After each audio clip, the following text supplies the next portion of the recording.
Assalamualaikum warahmatullahi wabarakatuh.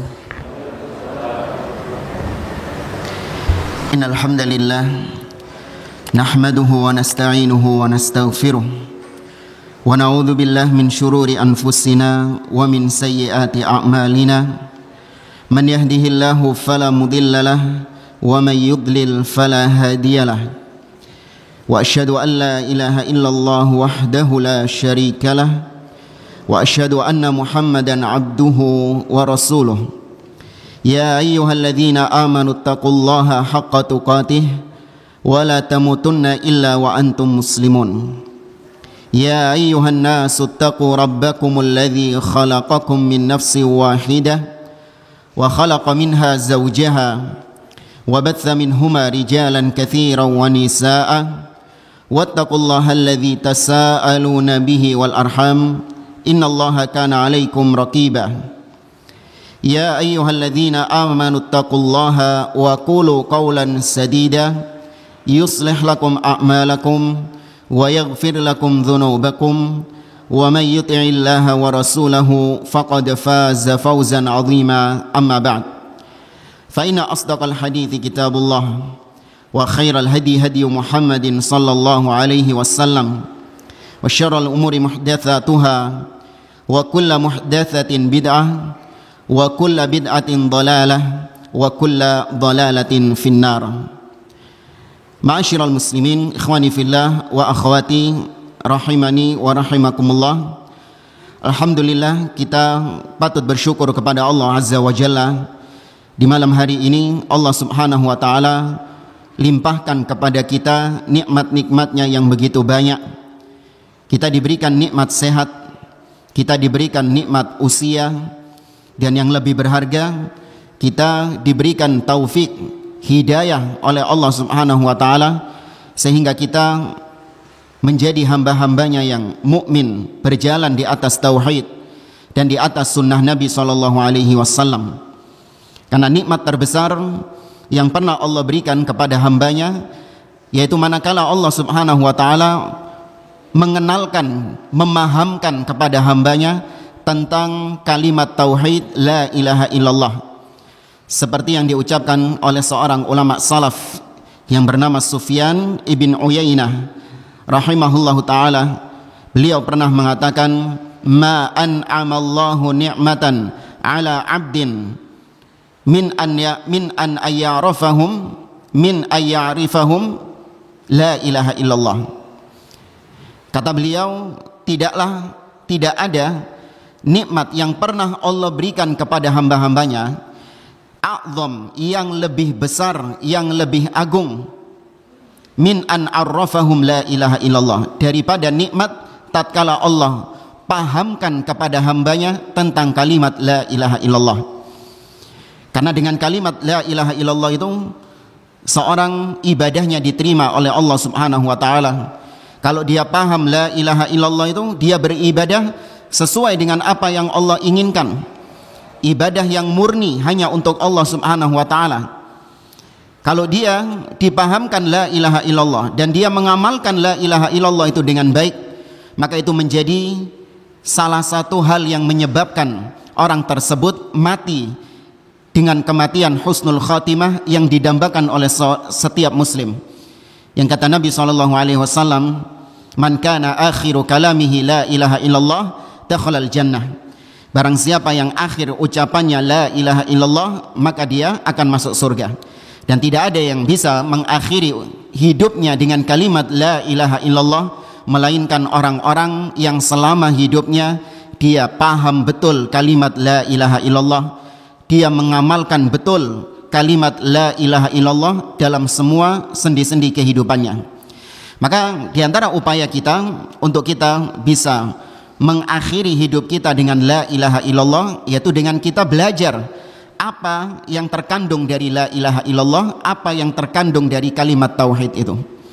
Maka di kesempatan yang berbahagia ini, kita akan memulai sebuah pembahasan dari kitab yang pernah ditulis oleh seorang ulama, seorang mujaddid, pembaharu di dalam Islam, yang karya-karyanya sampai detik ini sangat dibutuhkan, masih dibutuhkan oleh kaum muslimin di seluruh dunia. Kitab yang akan kita bahas adalah Kitabut Tauhid alladzi huwa haqqullahi 'alal 'abid. Kitab tauhid yang merupakan hak Allah atas para hamba-hambanya, yang dikarang oleh Al-Imam Al-Mujaddid Syekhul Islam Muhammad bin Abdul Wahhab At-Tamimi An-Najdi rahmatullah alaih. Ya, beliau seorang ulama yang tinggal atau hidup di zaman tatkala beliau dapati banyak kaum muslimin yang terjatuh ke dalam kesyirikan kepada Allah Subhanahu wa taala. Di antara mereka ada yang menyembah pohon-pohon keramat, sampai pada titik banyak di antara para wanita-wanita yang mereka mendatangi pohon-pohon kurma di sana untuk meminta jodoh kepada pohon kurma tersebut. Mereka mengatakan, ya fakhlal fuhul zawijni qoblal haul. Itu di zaman beliau. Mereka mengatakan, wahai pohon-pohon kurma, nikahkan aku, datangkan jodohku sebelum tahun depan. Sampai pada titik separah itu. Dan detik ini pun kaum muslimin juga masih terjatuh ke dalam kubangan kesyirikan. Orang-orang yang ada di sekitar kita juga banyak yang melakukan praktek-praktek kesyirikan kepada Allah Subhanahu wa taala, baik mereka sadari ataupun tidak mereka sadari. Ini yang menjadi motivasi kita, kenapa kita ini tidak henti-hentinya mengajarkan kepada kaum muslimin tentang tauhid dan mewanti-wanti kaum muslimin dari bahaya kesyirikan. Karena di antara usul, pokok, landasan ad-da'wah as-salafiyah atau dakwah ahli-sunnah wal jamaah, yaitu menitik beratkan, memfokuskan pada tauhid dan melarang, menyeru atau mewanti-wanti kaum muslimin dari bahaya syirik kepada Allah Subhanahu wa taala. Nah, ini yang tidak dimiliki oleh firqah-firqah di luar ahlu sunnah. Kalau firqah-firqah di luar ahlu sunnah itu, mereka titik beratnya bukan pada tauhid. Mereka ada tauhid, cuman ya sekedar lewat sajalah. Dibahas sama mereka tauhid ini. Ahli bid'ah ini, mereka membahas tauhid, tapi ya sekedar memenuhi porsi saja. Ya, tidak sampai mendalam, tidak sampai detail. Karena mereka ini titik beratnya ada yang masalah politik, ada yang titik beratnya masalah-masalah akhlak, ada yang titik beratnya masalah percintaan, masalah rumah tangga, ada yang titik beratnya masalah pergaulan anak-anak muda, masalah kemaksiatan-kemaksiatan yang umum. Titik beratnya cuman itu. Ahlussunnah wal jamaah tidak, yang dijadikan fokus titik beratnya adalah tauhid. Benar, permasalahan-permasalahan lain juga disampaikan oleh ahlussunnah, namun bukan itu inti dakwah, bukan itu fokus dakwahnya ahlussunnah wal jamaah. Nanti akan kita bahas penjelasan-penjelasan dari para ulama berkaitan dengan hal ini. Maka Anda dapati, bisa kita buktikan bahwasanya orang-orang yang paling lantang mengajak kaum muslimin kepada tauhid, yang paling lantang mewanti-wanti kaum muslimin dari kesyirikan, hanya mereka-mereka yang berada di atas manhaj as-salaf atau manhaj ahli sunnah wal jamaah. Tidak ada selain mereka yang lantang mengajak kepada tauhid, yang lantang memperingatkan dari bahaya kesyirikan, tidak ada. Maka Anda bisa bayangkan bagaimana kalau dakwah ahli sunnah wal jamaah, ad-dakwah salafiyah itu padam di suatu negeri, dihentikan dakwahnya di suatu negeri, maka bisa dipastikan kesyirikan akan merajalela di negeri tersebut karena tidak ada yang memperingatkan dari bahaya kesyirikan. Ya, Syekh Muhammad bin Abdul Wahhab, beliau dilahirkan di kota Uyainah pada tahun 1115 Hijriah. Biar mudah menghafalkannya, tangan antum tinggal gini saja. Ya, biar lebih mudah menghafalkannya, tangan antum, jari antum tinggal gini saja. 1115. Bahasa Arab loh ya. Huruf Arab, bukan huruf abjad, bukan. 1115 Hijriah. Ya. Beliau lahir sebagaimana tadi kita sampaikan di tengah kondisi kaum muslimin yang banyak berbuat kesyirikan. Karenanya karya-karya beliau itu banyak yang berkaitan dengan tauhid, uluhiyah, yaitu mengajak untuk beribadah kepada Allah Subhanahu wa taala dan mentahdzir, memperingati kaum muslimin dari bahaya kesyirikan. Siapa yang bisa menyebutkan 3 saja kitab beliau, tulisan beliau selain yang kita bahas ini, Kitabut Tauhid? Ada hadiahnya. Afwan. Angkat tangan, jangan satu-satu, nanti diambil jawabannya sama yang lain. Kalau pas 3 baru jawab. Kalau nyebutkan 1 nggak bisa neruskan, nanti dimpek sama yang lain. Yang lain nyebutkan 1 terus nggak bisa, dimpek sama yang terakhir ini nanti yang melengkapi.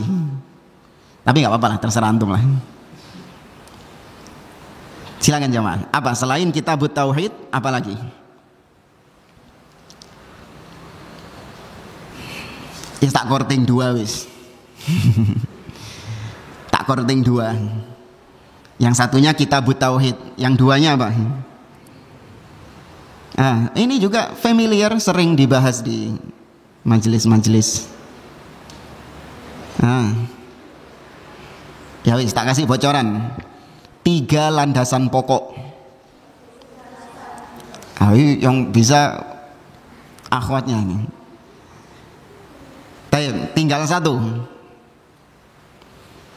Ini yang jawab berjamaah ini, berarti nanti disuek-suek. Tinggal 1. Al-usulus sittah, al-usulus thalatha, al-usulus sittah. Kemudian Mukhtasar Sirah Nabawiyah, beliau juga punya Mukhtasar As-Sirah An-Nabawiyah, Al-Qawaid Al-Arba'ah. Kemudian juga kitab beliau yang lain seperti Mufidul Mustafid fi Kufri Tarikit Tauhid. Ya, intinya beliau itu spesialis. Kitab-kitab beliau itu muatannya adalah tentang tauhid dan melarang dari kesyirikan. Berarti siapa yang jawab tadi jamaah? Nggak ada. Ini jawab satu semua ini. Apa disimpan ya? Nanti buat pertanyaan yang lebih susah aja. Baik jemaah dimuliakan oleh Allah Subhanahu wa taala, ada banyak syarah kitab tauhid ini. Di antaranya yang saya pakai tapi nggak saya ambil semua, yaitu syarah dari Syekh Muhammad bin Shalih Al-Utsaimin yang diberi judul Al-Qaulul Mufid ala Kitabit Tauhid. Nah, ini menurut saya syarah bukan yang paling bagus, tidak. Ya bagus syarahnya. Yang saya lihat dari syarah ini yaitu penyampaian beliau yang sangat mudah dipahami, tidak berbelit-belit dan sangat cocok untuk pengajian-pengajian di masjid seperti ini. Kalau syarah-syarah yang lain itu modelnya tuh kayak kuliah, kayak perkuliahan gitu. Ya, maka kita ambil syarah dari Syekh Muhammad bin Shalih Al-Utsaimin, penjelasan dari beliau, tapi kita ambil hanya yang berkaitan dengan tauhid. Karena syarahnya beliau ini melebar kemana-mana. Nanti ketika ayatnya bahas tentang surat Al-Isra misalnya, wa qadha rabbuka alla ta'budu illa iyyah wa bil walidaini ihsana. Untuk beribadah hanya kepada Allah dan taat kepada kedua orang tua, berbuat baik kepada kedua orang tua. Nah, beliau itu juga membahas tentang bagaimana birrul walidain yang sebenarnya, hak-hak orang tua. Nah, ini nanti akan kita lewati karena panjang penjelasan beliau. Kemudian juga firman Allah, wa'budullah wa la tusyriku bihi syai'a wa bil walidaini ihsana wa bidzil qurba wal yatama wal masakin wal jari dzil qurba wal jaril junubi was sahibi bil jambi wa banis sabil wa ma malakat aymanukum. 10 hak yang ditunaikan oleh seorang muslim. Hak kepada Allah, kepada kedua orang tua, ya, kepada tetangga, kepada sahabat, kepada karib kerabat, kepada anak yatim, ya, kemudian kepada budak dan lain sebagainya. Itu dibahas satu-satu sama beliau. Nah, ini kita lewati nanti. Ya, ini metode kita dalam kajian ini. Saya usahakan ya sebenarnya satu pertemuan, karena kita sebulan sekali insya Allah, satu pertemuan itu selesai 1 bab. Kalau memang nututi, karena kita nggak ngejar setoran. Ya, kita nggak ngejar skoran. Apa manfaatnya kita cepet-cepetan, pokoknya harus tuntas satu bab, tapi ternyata nggak paham apa yang disampaikan. Kita nggak ngejar skoran, yang penting antum paham, meskipun dapatnya cuma sedikit, nggak apa-apa. Yang penting antum paham. Kemudian juga kita sarankan kepada para jamaah untuk punya pegangan kitabnya. Kitabut Tauhid ini, ya kalau bisa yang bahasa aslinya. Murah ya, ana beli ini di Saudi itu 1 rial jamaah. 1 rial itu berapa harganya sini? Ya paling mahal 4.000 lah. Ya, ini 1 rial ini. Itu pun sudah dapat 4 kitab ini. Ya, salah satunya adalah Kitabut Tauhid. Ya, kalau bisa yang dengan bahasa aslinya. Ya, meskipun nggak paham nggak apa-apa, tapi kan nanti kita jelaskan, kita pahamkan. Sedikit-sedikit antum mengenal kitab para ulama langsung dengan bahasa aslinya. Adapun boleh terjemahan, tapi buat baca-bacaan, buat murojaah di rumah. Yang punya syarah Syekh Utsaimin itu sudah diterjemahkan. Syarahnya Syekh Utsaimin sudah diterjemahkan. Itu boleh dibeli hanya sekedar untuk murojaah kembali di rumah. Tapi kalau di kajian ini, ya saya harapkan dengan kitab aslinya. Kalau nggak mampu beli, bisa download. Ada PDF-nya banyak. Ya, PDF-nya banyak dengan berbagai macam cetakan. Seenak antum cocoknya yang mana, yang font besar atau font kecil, banyak di internet. Ya, tapi saya sarankan yang bahasa aslinya supaya kajian kita ini benar-benar terikat di dalam hati kita, karena langsung dengan membaca kitabnya. Tapi jamaah dimuliakan oleh Allah Subhanahu wa taala, urgensi kita membahas kitab tauhid sebagaimana yang tadi kita sebutkan, masih banyaknya di antara kaum muslimin yang terjatuh ke dalam kesyirikan. Di antara mereka ada yang beribadah kepada kuburan-kuburan keramat, ada yang masih percaya dengan dukun-dukun.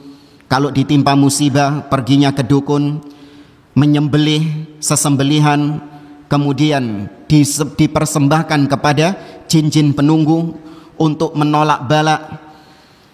Demikian juga masih banyaknya di antara kaum muslimin ya, yang mereka masih percaya dengan khurafat, dengan keyakinan-keyakinan yang itu merupakan syirik kepada Allah Subhanahu wa taala. Bahkan yang lebih menyedihkan, sebagian kaum muslimin di Jawa Tengah sana, mereka mempersembahkan ibadah kepada sapi. Yang disebut kebo. Ya, yang disebut dengan kebo bule, kebo sapi. Kalau itu non muslim, nggak ada masalah kita. Tapi ternyata kebanyakan di antara mereka adalah seorang yang mengaku sebagai muslim. Kita mempelajari ini tujuannya adalah bukan untuk memvonis seseorang itu syirik, kafir, murtad, halal darahnya, enggak. Itu bukan wewenang kita. Tapi tujuan kita mempelajari Kitabut Tauhid ini adalah yang pertama untuk mengenalkan diri kita sendiri, bagaimana tauhid yang sebenarnya dan bagaimana syirik yang sebenarnya. Kemudian yang kedua, untuk mengajak orang-orang yang terdekat di antara kita, baik keluarga kita ataupun kawan-kawan kita, tetangga-tetangga kita, untuk mengenalkan mereka kepada tauhid yang sebenarnya dan memperingatkan mereka dari bahaya syirik. Ya, hanya sekedar memperingatkan saja. Ya, tidak sampai memvonis. Makanya kita, orang-orang itu menuduh kita suka mengkafirkan. Enggak, yang kita lakukan adalah memperingatkan. Kita menjelaskan hukumnya. Kalau hukumnya syirik, ya syirik. Masa kita mau balik-balikkan hukumnya? Enggak. Kalau Allah mengatakan syirik, ya kita sampaikan syirik. Adapun orang perorangannya, ini bukan wewenang kita. Ya, orang perorangannya kalau divonis syirik, murtad, keluar dari Islam, itu butuh perincian lagi. Paham maksudnya jamaah ya? Butuh rincian lagi. Nah, Syekh Muhammad bin Abdul Wahab, meskipun Anda dapati kitab-kitab beliau tegas mengatakan yang nyembah kuburan, yang minta-minta kepada kuburan orang soleh, maka dia syirik, maka dia musyrik, maka dia kafir. Itu vonis secara umum. Beliau tidak pernah memvonis secara individu-individu, karena itu butuh rincian. Bahkan dinukil ucapan beliau yang masyhur, dinukil oleh murid-muridnya, beliau mengatakan wa idza kunna la nukaffiru alladhi man abada sanam ala qabri Ahmad al-Badawi min ajli jahlihim wa adami man yunabbihuhum fa kaifa nukaffiru man lam yuhajir ilaina wa lam yusyriku billah. Beliau mengatakan, kami dahulu tidak pernah memvonis orang-orang yang menyembah di kuburannya Ahmad al-Badawi. Kami tidak pernah memvonis mereka kafir secara individu, tidak. Kenapa? Karena mereka nggak tahu kalau itu perbuatan syirik, dan karena tidak adanya orang yang memperingatkan mereka. Nggak dikafirin sama beliau. Padahal dalam kitab-kitab beliau jelas, beliau mengatakan yang nyembah kuburan hukumnya syirik. Nah, ini pertengahan Ahlus Sunnah wal Jamaah, hanya sekedar menjelaskan hukumnya. Adapun orang perorangannya itu butuh rincian lagi, tidak digebiah uyah. 6. Ibarat seperti peringatan ya. Di bungkus rokok itu ada peringatan. Merokok dapat menyebabkan kanker, serangan jantung, impotensi, dan lain sebagainya. Itu vonis perbuatannya atau vonis terhadap pelakunya? Perbuatan. Karena kita tahu yang merokok itu belum tentu otomatis dia itu impoten, ya enggak?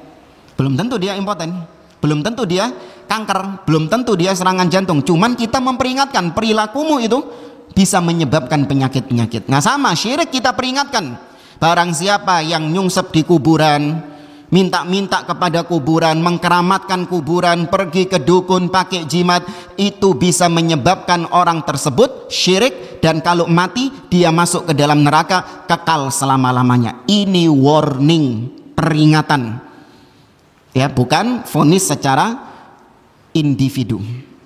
Baik, maka bisa dipahami dari sini kita mempelajari hal ini bukan untuk gebiah uyah memvonis saudara-saudara kita yang lain.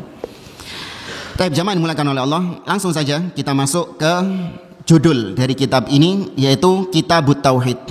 Syekh Muhammad bin Abdul Wahab memulainya dengan Bismillahirrahmanirrahim, Kitabut Tauhid. Ya, Bismillahirrahmanirrahim ini kita dapati hampir di semua kitab-kitab karangan para ulama.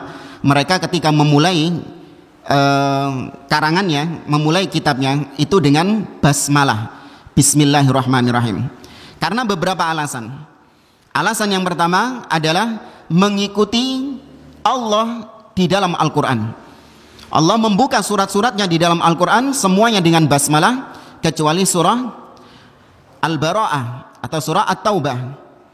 Kemudian yang kedua yaitu mengikuti Rasul SAW, yang beliau ketika menulis surat kepada para raja-raja di zaman beliau, beliau mulai suratnya dengan basmalah. Beliau mengirim surat kepada Heraklius, Azimur Rum, pembesar Romawi. Beliau mengirim surat kepada Kisra, pembesar Persia. Beliau mengirim surat kepada Muqawqis, pembesar Mesir. Ya, beliau mengirim surat kepada An-Najasyi, pembesar Habasyah.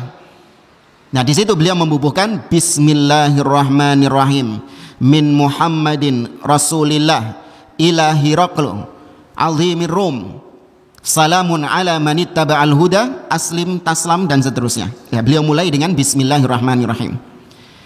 Kemudian yang ketiga alasannya adalah untuk tabarruk, ngalap berkah. Tapi ngalap berkahnya syar'i ini. Ya, ngalap berkah, mencari keberkahan dari kalimat basmalah itu. Kemudian yang keempat yaitu sebagai bentuk permintaan tolong kepada Allah Subhanahu wa taala dalam mereka menulis. Ya, karena dengan basmalah itu maknanya adalah aku memohon kepada Allah, meminta tolong kepada Allah Subhanahu wa taala dalam aku melakukan pekerjaan ini.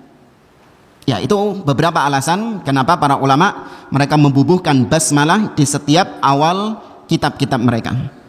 Ya, adapun makna basmalah insyaallah sudah enggak asing lagi bagi kita, yaitu permintaan tolong kepada Allah. Ya, Allah di situ maknanya adalah dzul uluhiyati wal ubudiyah ala khalqihi jami'ah. Allah maknanya adalah zat yang punya hak untuk disembah, punya hak untuk diibadahi atas seluruh makhluk-makhluknya. Ya, sedangkan Ar-Rahman, Ar-Rahim merupakan dua nama Allah yang sama-sama diambil dari rahmah, menunjukkan sifat kasih sayang Allah Subhanahu wa taala. Ada banyak penafsiran dari para ulama tentang apa bedanya Ar-Rahman dan Ar-Rahim. Nah, jadi pertanyaan saja. Apa bedanya Ar-Rahman sama Ar-Rahim? Bukan terjemahan ya. Kalau terjemahan Maha Pengasih, Maha Penyayang. Dibalik ya podo wae. Ar-Rahman Maha Penyayang, Ar-Rahim Maha Pengasih. Podo enggak? Podo wae, boleh enggak? Ya enggak apa-apa, itu dia juga. Maksudnya tidak lepas dari rahmah. Tapi apa bedanya? Ada yang membedakan antara nama Allah Ar-Rahman dan nama Allah Ar-Rahim. Ibu-ibu,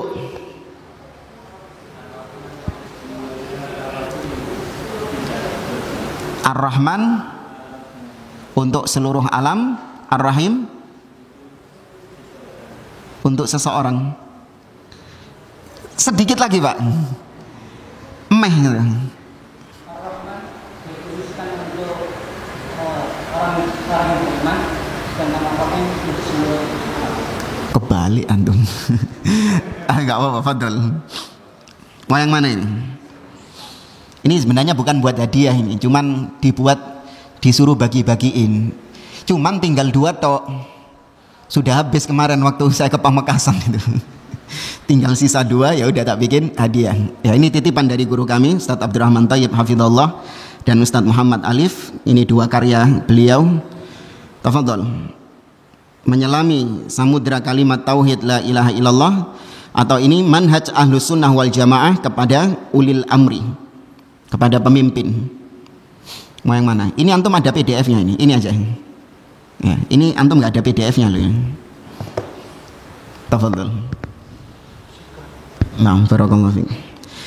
Taib Ar-Rahman yaitu dzu rahmatin wasi'ah, yaitu zat yang memiliki rahmat yang luas, yang rahmatnya ini meliputi seluruh makhluknya, mu'minuhum wa kafiruhum, baik itu mukminnya ataupun kafirnya, itu sama-sama mendapatkan rahmat Allah Subhanahu wa taala, mendapatkan kasih sayang dari Allah.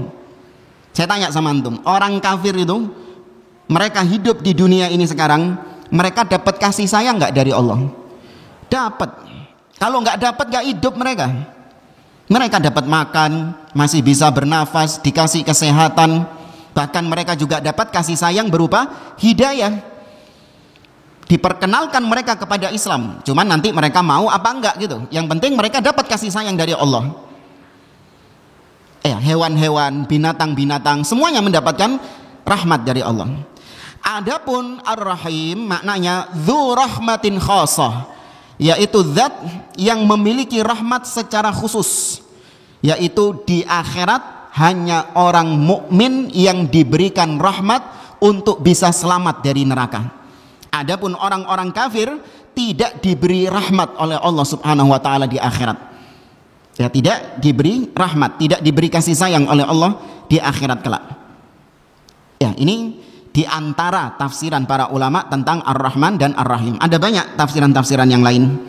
Ada juga mengatakan Ar-Rahman itu maknanya adalah alladzi idza su'ila a'ta, yaitu zat yang apabila diminta dia memberi. Sedangkan Ar-Rahim ada yang mengartikan alladzi idza lam yus'al yaghdab, yaitu zat yang apabila hamba tidak mau meminta kepadanya dia murka. Itu makna Ar-Rahim. Ala kulli hal, itu tentang basmalah. Bismillahirrahmanirrahim. Kitabut Tauhid. Nah, sekarang kita bahas tentang Kitabut Tauhid. Tauhid diambil dari kata dalam bahasa Arab wahada yuwahhidu tauhidan, yang maknanya adalah ja'alahu wahid atau ja'alahu wahidan, menjadikan sesuatu sebagai satu-satunya, the one and only. Ya, menjadikan sesuatu sebagai satu-satunya. Dalam segi bahasa, kalau saya mengatakan tauhid, di meja ini ada banyak barang-barang. Ada vas bunga, ada tisu, ada buku, ada plat nama, ada gelas, ada bendera. Ya, ada banyak barang-barang. Ketika saya singkirkan semua barang-barang ini dan saya hanya menjadikan hanya tablet ini yang ada di atas meja, berarti saya sedang melakukan tauhid, yaitu menjadikan tablet sebagai satu-satunya barang yang ada di atas meja. Tapi bukan itu pembahasan kita. Itu dari segi apa? Bahasa. Ya. Maka tauhid itu dari segi bahasa seperti itu. Makanya ada suami-suami itu yang dalam rumah tangganya itu dia bertauhid. Artinya hanya menjadikan istrinya sebagai satu-satunya istri. Ya. Berarti dia nggak mau apa? Nggak mau poligami itu. Kalau dalam rumah tangga boleh nggak? Harus bertauhid nggak? Enggak. Kalau dalam rumah tangga boleh berbilang, ya buat suami tapi kalau istri harus tauhid, suaminya harus satu. Sedangkan dalam istilah syariat, ya tauhid itu ada yang artinya secara umum dan ada arti secara khusus. Secara umum tauhid artinya secara istilah ifradullah, mengesakan Allah. Dalam hal apa? Yang pertama dari segi rububiyahnya, yang kedua dari segi uluhiyahnya, yang ketiga dari segi al-asma was sifat. Ini definisi umum. Tapi Syekh Muhammad bin Abdul Wahab dalam kitab Tauhid, beliau lebih mengkhususkan kepada tauhid uluhiyah. Beliau mendefinisikan tauhid ini dengan ifradullah bil ibadah. Dalam usul tsalatsa itu beliau mengatakan tauhid itu artinya mengesahkan Allah dalam ibadah. Nah, ini tauhid al-uluhiyah. Sudah saya yakin sering dapat materi rububiyah, uluhiyah, asma wa sifat. Angkat tangan jamaah, tinggal satu pertanyaannya.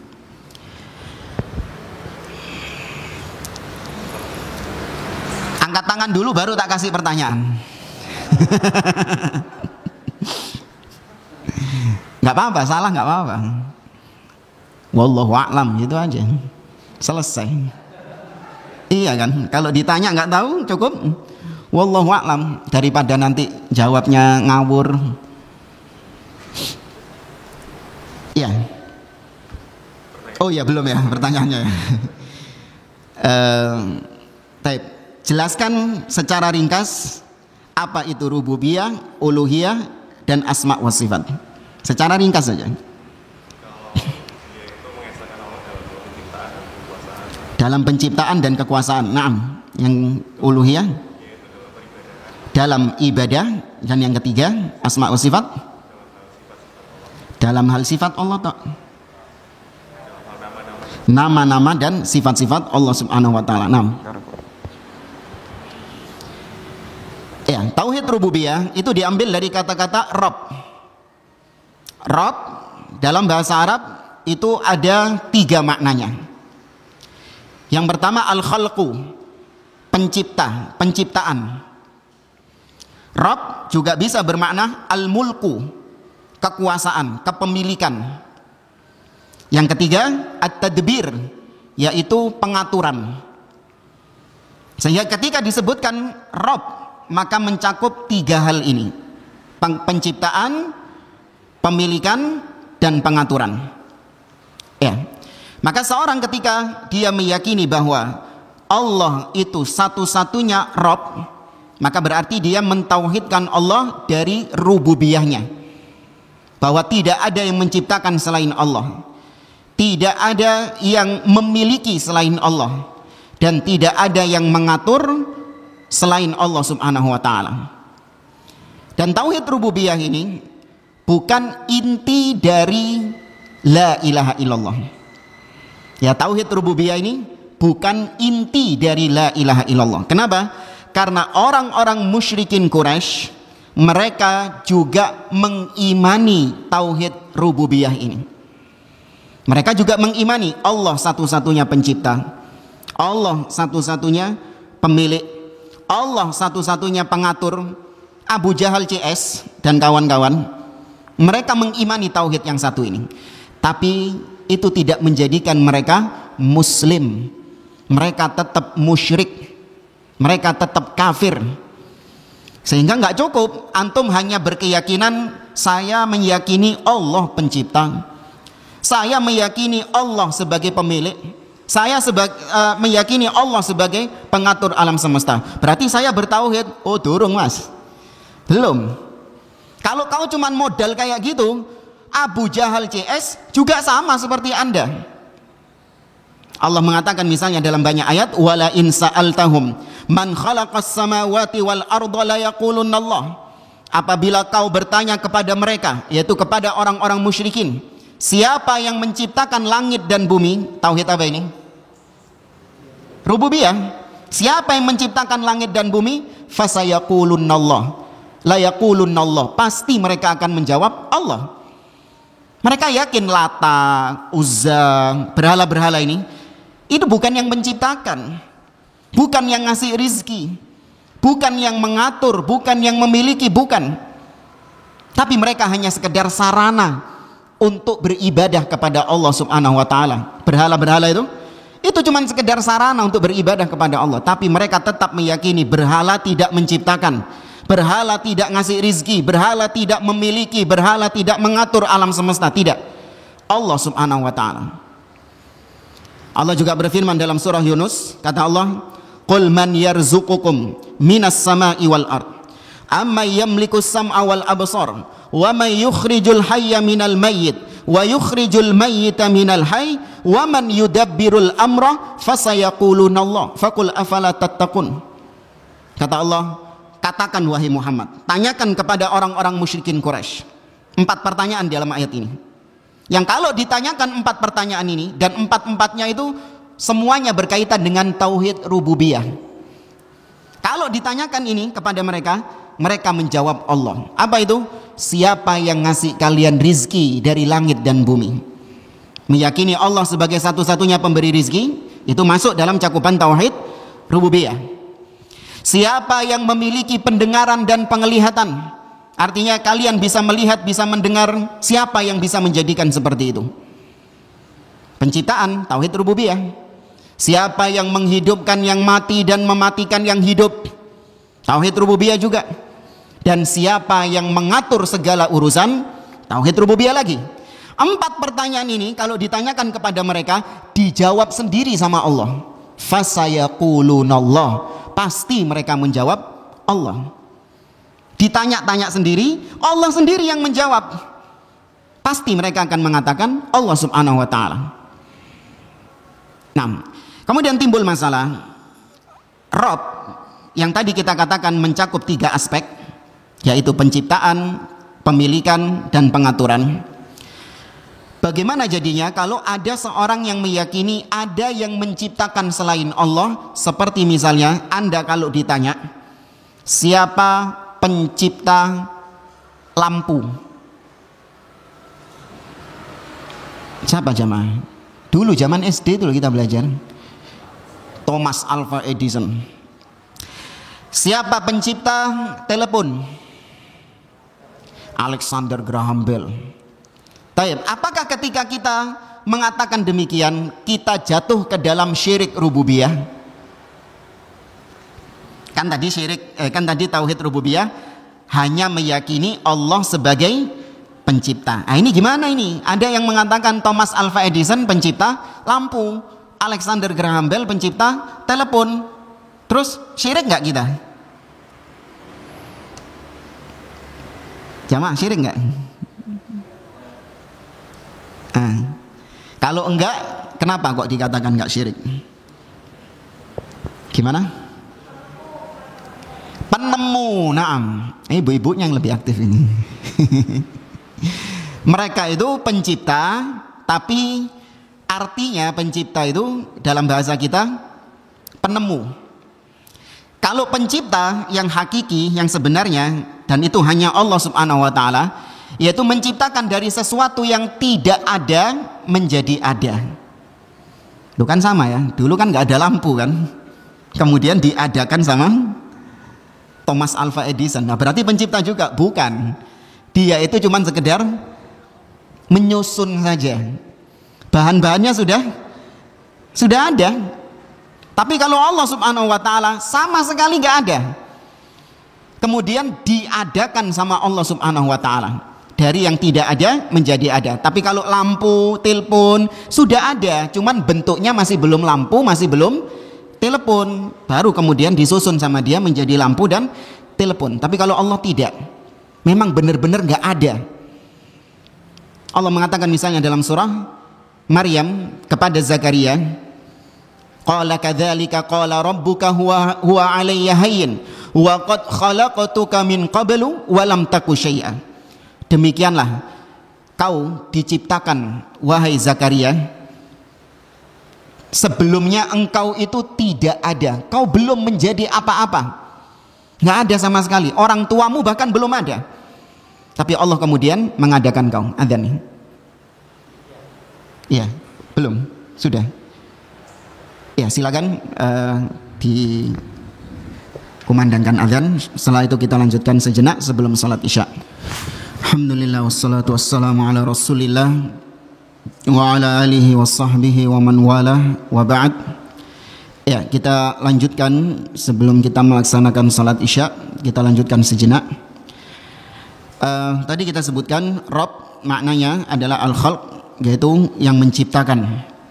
Adapun pencipta lain selain Allah itu penciptaannya tidak secara hakiki, tapi hanya namanya saja pencipta, namun sebenarnya hakikatnya dia tidak menciptakan, tapi hanya sekedar menemukan atau merangkai.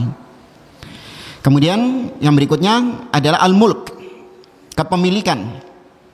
Ya, kita meyakini semua yang ada di alam semesta itu milik Allah Subhanahu wa taala. Tidak ada yang memiliki kecuali Allah. Maka kalau ada yang berkeyakinan bahwa pantai selatan itu yang menguasai adalah Nyi Roro Kidul misalnya, ini keyakinan yang syirik dalam rububiyah.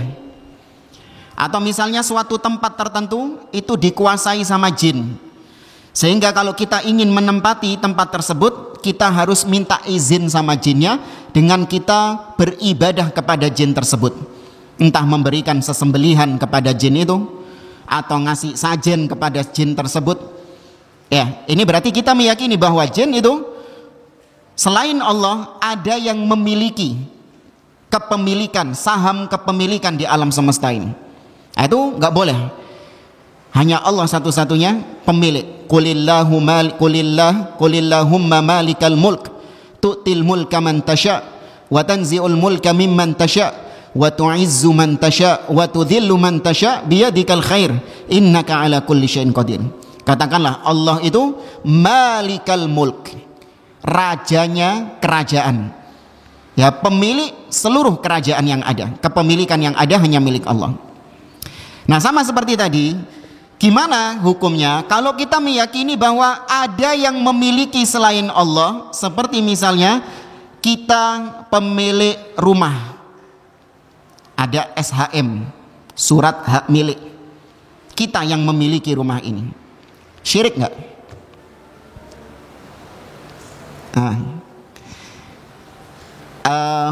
BPKB apa singkatannya? Bukti pemilik kendaraan, buku pemilik ya apa? BPKB, buku pemilikan kendaraan bermotor. Iya, kita yang memiliki kendaraan bermotor itu jelas-jelas di situ ditulis kita sebagai malik. Malik dalam bahasa Arab artinya pemilik, ya, bukan raja tok. Malik artinya pemilik. Nah, itu gimana tuh hukumnya tuh? Piye hukumnya ngono? Syirik gak? Kalau tidak kenapa? Sama seperti tadi, itu kepemilikan yang tidak hakiki. Kepemilikannya tidak hakiki kenapa? Karena dia sebelumnya tidak memiliki, kemudian memiliki, kemudian dicabut kepemilikannya sama dia. Ya kan? Apa yang kita miliki sekarang itu tidak sepenuhnya kita miliki loh. Bisa juga pindah tangan kepada maling, atau hilang di tengah jalan, atau terbakar rumahnya, ataupun kalau kita mati kepemilikannya diambil siapa? Ahli waris. Maka kepemilikan makhluk itu kepemilikan yang nisbi, relatif. Adapun kepemilikan Allah Subhanahu wa taala itu kepemilikan yang mutlak. Makanya dalam ayat tadi yang kita baca surah Al-Imran, tu'til mulka man tasya' wa tanzi'ul mulka mimman tasya. Allah berikan kepemilikan itu kepada siapa yang Allah kehendaki, dan Allah cabut kepemilikan itu dari siapapun yang Allah kehendaki. Ya. Sama ini kalau dibahas satu-satu juga, at-tadbir, pengaturan, itu juga ada yang mengatur selain Allah Subhanahu wa taala. Seperti misalnya polisi ngatur lalu lintas, pemerintah mengatur negara. Nah, itu pengaturan-pengaturan yang bukan hakiki. Ya, pengaturan yang tidak hakiki. Tapi pengaturan Allah Subhanahu wa taala itu hakiki. Allah hanya mengatakan kun, maka semua berjalan dengan aturan Allah Subhanahu wa taala. Dan kemudian tauhid yang kedua adalah al-uluhiyah, yaitu menjadikan Allah sebagai satu-satunya yang disembah. Nah, tauhid inilah yang dibahas dalam kitab tauhid ini. Jadi kitab tauhid ini hanya berbicara tentang tauhid uluhiyah.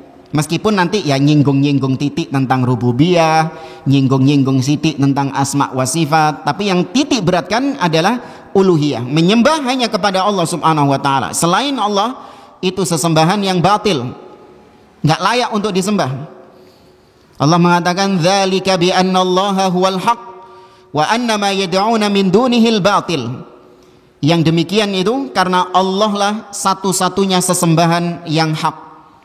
Selain Allah itu sesembahan yang batil, yang keliru, yang salah, yang tidak layak untuk disembah, nggak pantas untuk disembah. Ya. Dan semua dakwah para nabi dan rasul itu fokusnya adalah tauhid ini, uluhiyah ini. Seperti misalnya Nabi Nuh, Allah sebutkan dalam surat Al-A'raf, Allah sebutkan tentang Nabi Nuh, kemudian Nabi Hud, Nabi Soleh, Nabi Lut, Nabi Syuaib. Itu diceritakan oleh Allah, dakwah mereka satu, ajakan mereka, seruan mereka satu, yaitu mengajak kaumnya untuk beribadah kepada Allah dan meninggalkan sesembahan selain Allah. Walaqad arsalna Nuhan ila qaumihi faqala ya qaumi ibudullah ma lakum min ilahin ghairuh. Dan sungguh kami telah mengutus Nuh kepada kaumnya.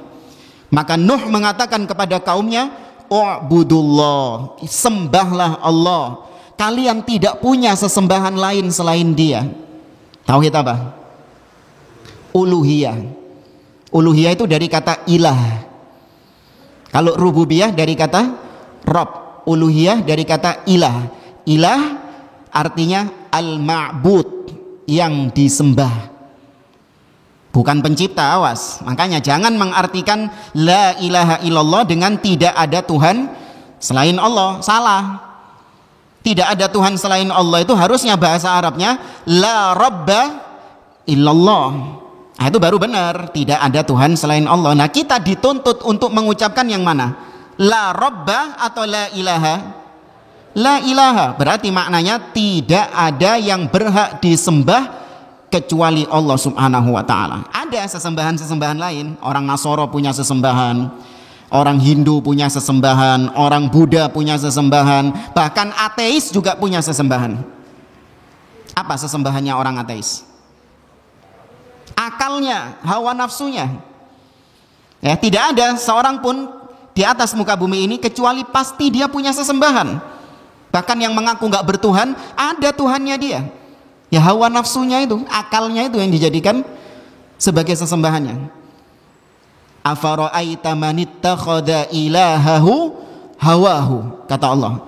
Tidakkah kau melihat orang-orang yang menjadikan hawa nafsunya sebagai ilah, sebagai sesembahannya? Nah, kemudian Allah katakan tentang Nabi Hud, masih di surat yang sama itu, surat Al-A'raf itu. Wa ila adin akhahum hudan faqala ya qaumi ibudullah ma lakum min ilahin ghairuh.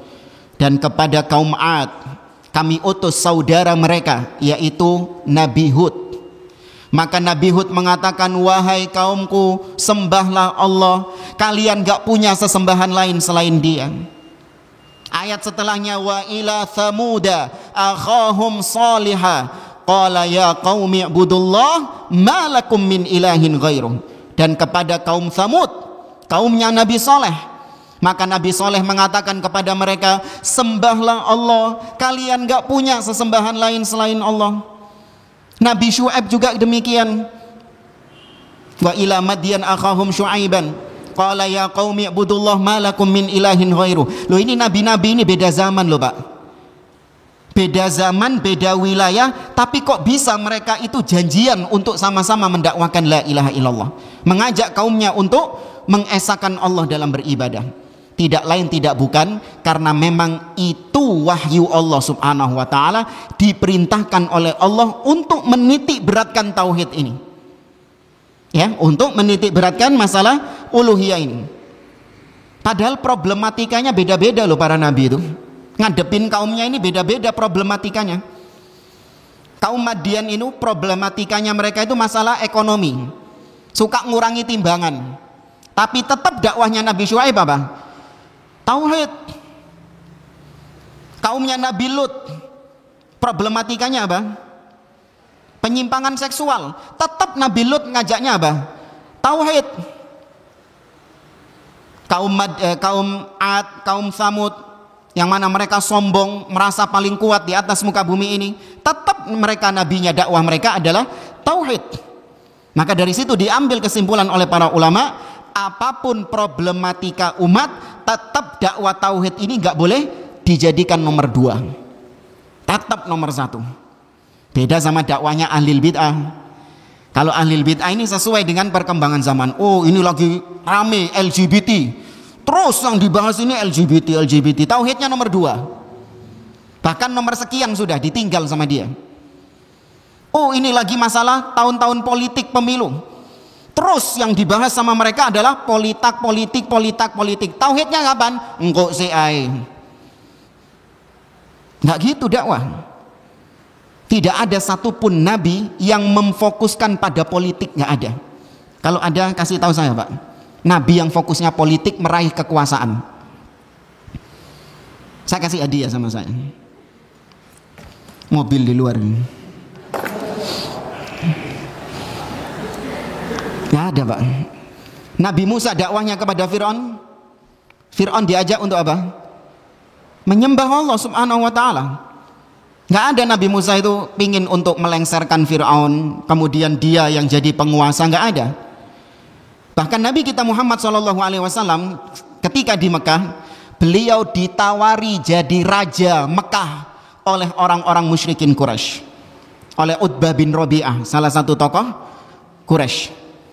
Ditawari harta, ditawari wanita, ditawari jadi raja, asal syaratnya nggak boleh lagi dakwah tauhid.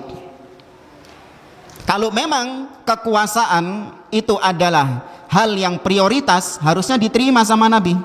Ya sudah, nggak apa-apa, yang penting saya berkuasa ya. Iya, diterima sama Nabi. Tapi ditolak tawarannya itu sama Nabi. Bayangkan, Utbah bin Rabi'ah mengatakan, in kunta innama tatlubul amwal. Kalau kau dakwah tujuannya untuk mencari harta, ya, fa'atainaka amwala Quraisy hatta takuna aghna Quraisyin rajula. Kami akan berikan semua hartanya orang Quraisy kepadamu sampai kau menjadi orang paling kaya di kota Mekah. Wa in kunta turidul mulk sawwatnaka alaina. Kalau kau dakwah tujuannya untuk mencari kekuasaan, kami angkat kau menjadi raja wahai Muhammad. Wa in kunta innama tatlubun nisa fakhtar ayya nisa'i Quraisyin syi't falanuzawwijannaka asyrah. Kalau kau dakwah tujuannya nyari perempuan, nyari harim, nyari istri, maka tunjuk wanita Quraisy manapun yang kau inginkan, tak rabikno 10. Asal syaratnya 1. Suruh apa? Berhenti dakwah tauhid. Jangan mensyirik-syirikkan orang-orang yang nyembah berhala. Saya kalau ditawari kayak gitu Pak, wallahu a'lam Pak. Wallahu a'lam. Tinggal nunjuk, antum ditawari gitu, tunjuk perempuan Mojokerto manapun yang kau suka gitu. Asal syaratnya satu, jangan ikut pengajian di Masjid Al-Ikhlas. Budal. Wow, budal lo menojok loh jamaah. Iya, hati kita nggak kayak Nabi SAW. Ya, makanya jangan sampai kita dapat tawaran kayak gitu. Karena kita tahu kita nggak mungkin, kita susah untuk menolaknya. Karena iman kita kayak gini modelnya. Tapi ala kulli hal, pertentangan Nabi dan Rasul kepada kaumnya, sentral permusuhannya itu adalah masalah ini, tauhid uluhiyah ini. Bukan masalah rububiyah. Rububiyah clear, selesai sudah. Makanya begitu Nabi mengajak mereka untuk mengatakan la ilaha illallah, ngamuk mereka. Ngamuk orang-orang Quraisy ini. Karena mereka tahu la ilaha illallah itu berarti mengharuskan mereka membuang semua berhala-berhala mereka. Itu otomatis tahu Pak mereka itu. Nabi cuma mengucapkan satu kata loh. Qulu la ilaha illallah tuflihu. Katakan la ilaha illallah, kalian akan bahagia. Gak perlu Nabi menjelaskan, kalau kalian mengatakan la ilaha illallah, kalian harus buang Lata, harus dibuang Uzzanya, harus dibuang berhala, harus dihabiskan semua. Kalian harus nyembah kepada Allah. Kedawan. Nabi cuma ngomong la ilaha illallah, orang-orang Quraisy langsung paham. Tak. Oh, iki maknanya apa? Suruh buang berhala, nyembah hanya kepada Allah tok. Protes mereka, dan Allah abadikan protesnya itu dalam Al-Quran.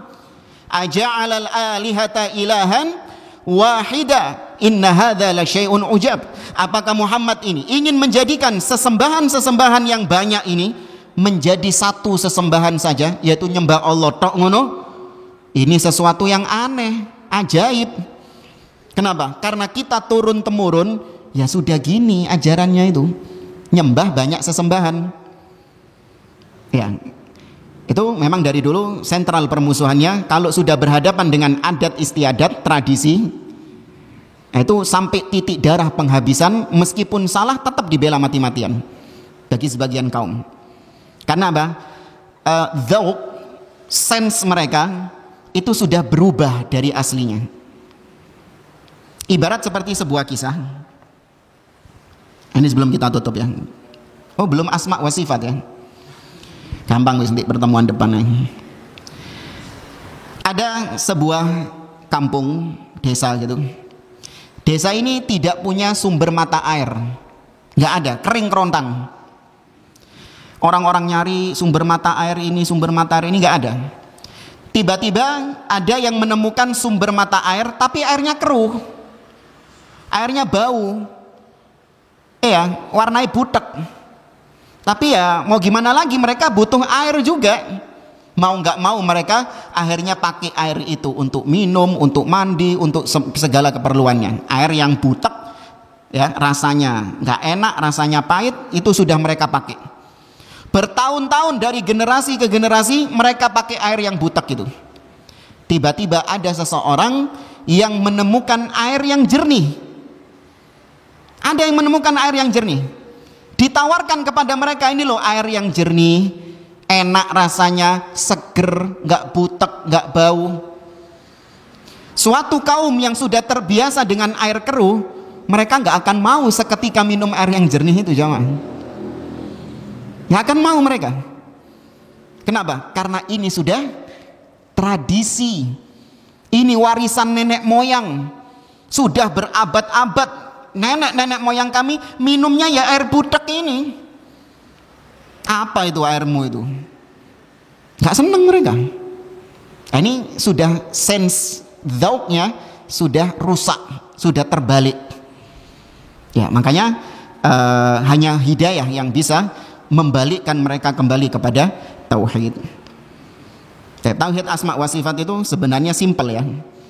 Yaitu menetapkan apa yang Allah tetapkan dari nama-nama dan sifat-sifatnya, dan menetapkan apa yang Rasulullah tetapkan untuk Allah dari nama-nama dan sifat-sifat Allah Subhanahu wa taala, tanpa diserupakan dengan makhluk dan tanpa ditolak maknanya, ditetapkan apa adanya.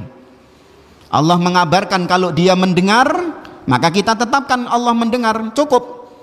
Tapi mendengarnya Allah tidak sama dengan makhluk, selesai.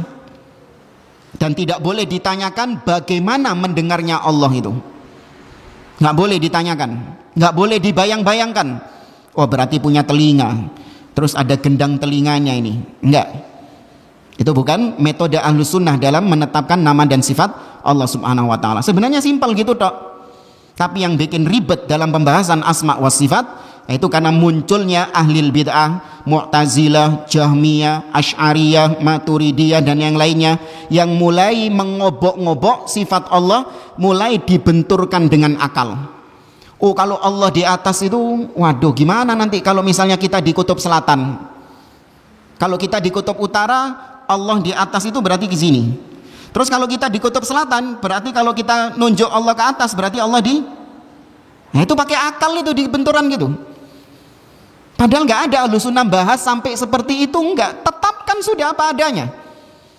Allah mengatakan fis sama, aamintum man fis sama ayakhsifa bikumul arda fa idza hiya tamur. Apakah kalian merasa aman dari zat yang berada di atas? Siapa? Allah Subhanahu wa taala. Ar-Rahman 'alal arsy istawa, huwallazi khalaqas samawati wal arda fi sittati ayyam, tsumma istawa 'alal arsy. Ditetapkan apa adanya sudah, tanpa perlu dibikin oh kalau ini begini, oh kalau Allah itu berbicara nanti Allah punya mulut. Kalau Allah berbicara nanti bagaimana suaranya Allah, apakah soprano atau alto, lapo sampai kuno itu loh. Nah itu yang bikin ribet adanya kayak gitu itu karena dipertentangkan dengan akal. Allah turun ke langit dunia sepertiga malam terakhir. Siapa yang ngabarin itu? Nabi SAW. Sahih riwayat Imam Muslim. Ya ditetapkan apa adanya. Ditetapkan apa adanya sudah. Tapi ahli bid'ah dibenturkan pakai akal. Sepertiga malam terakhir itu terjadi selama 24 jam. Kalau di Surabaya sepertiga semalam terakhir, nanti di belahan bumi yang lain berikutnya sepertiga malam terakhir, terus selama 24 jam pasti ada belahan bumi yang mengalami sepertiga malam terakhir. Berarti Allah gak turun-turun dong. Dibayangin kayak gitu. Disamakan dengan makhluk. Yang bisa seperti itu kan cuman makhluk ya. Ya enggak? Kita kalau sekarang ada di Mojokerto, berarti kita nggak mungkin ada di Surabaya, nggak mungkin ada di Amerika, nggak mungkin ada di Jakarta, nggak mungkin. Itu makhluk kayak gitu. Allah kita katakan Allah ala kulli syai'in qadir. Allah bisa. Dia tetap berada di atas arsy dan dia turun di langit dunia, bisa? Bisa. Apa yang membuatmu ragu kalau Allah nggak bisa? Cuman yang jadi masalah kita ditanya, bagaimana Ustadz? Allah di atas tapi Allah juga turun. Itu yang jadi masalah. Bagaimana itu loh? Nggak perlu ditanya sudah. Imani apa adanya. Tapi jamaah yang dimuliakan oleh Allah, insyaallah kita lanjutkan pada pertemuan yang akan datang. Kita mulai masuk ayat pertama yang dibawakan oleh beliau, yaitu firman Allah, wa ma khalaqtul jinna wal insa illa liya'budun. Tapi saya cukupkan karena sudah lebih jam 7 ini ya. Mohon maaf karena terlalu panjang. Kita akhiri, subhanakallahumma rabbana wa bihamdik asyhadu an la ilaha illa anta astaghfiruka wa atubu ilaik wa akhiru da'wana anil hamdulillahi rabbil alamin. Wassalamu alaikum warahmatullahi wabarakatuh.